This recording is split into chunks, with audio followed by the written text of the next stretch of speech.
நிறைய பேர் ஒரு 100%ல் 99% கண்டிப்பாக இறைவனை திட்டுறவங்க தான்.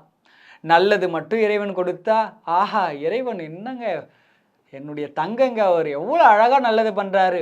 தினமும் ஒரு ஸ்டேட்டஸை போட வேண்டியது, சாமி சாமின்னு போடுவோம்.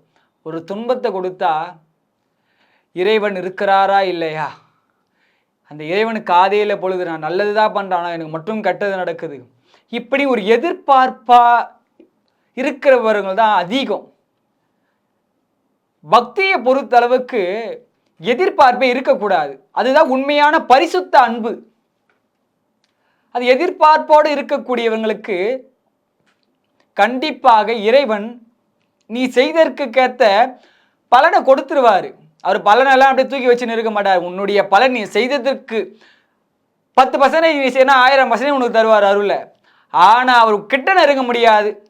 நீ ஒரு 100 பேருக்கு அன்னம்பாளி பண்ணுற, 1000 பேருக்கு அன்னம்பாளிப்பு செய்த பலனை உனக்கு கொடுப்பார், நல்லா வாழ்பாடின்னு சொல்லி. ஆனால் இறைவன் திருவடியில் நெருங்க முடியாது.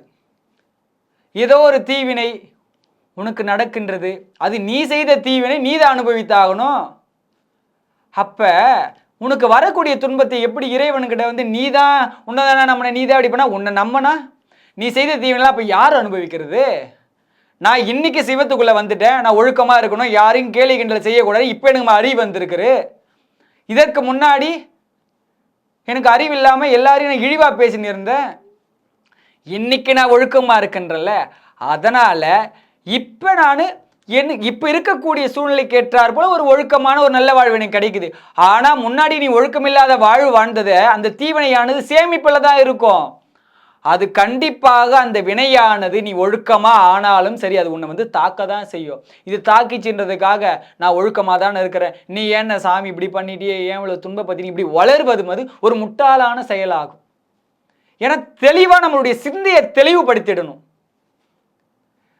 நாம இறைவனுடைய பாதையில் சென்றாலும் இதற்கு முன்பு செய்த தீவினையானது இறை வழியில் சென்றாலும் அது குறுக்கிட்டு உன்னை வச்சு செய்யும் தான். என்ன ஒன்று வேகமாக வந்து அடிக்கக்கூடியது பொறுமையாக வந்து அடிக்கும்.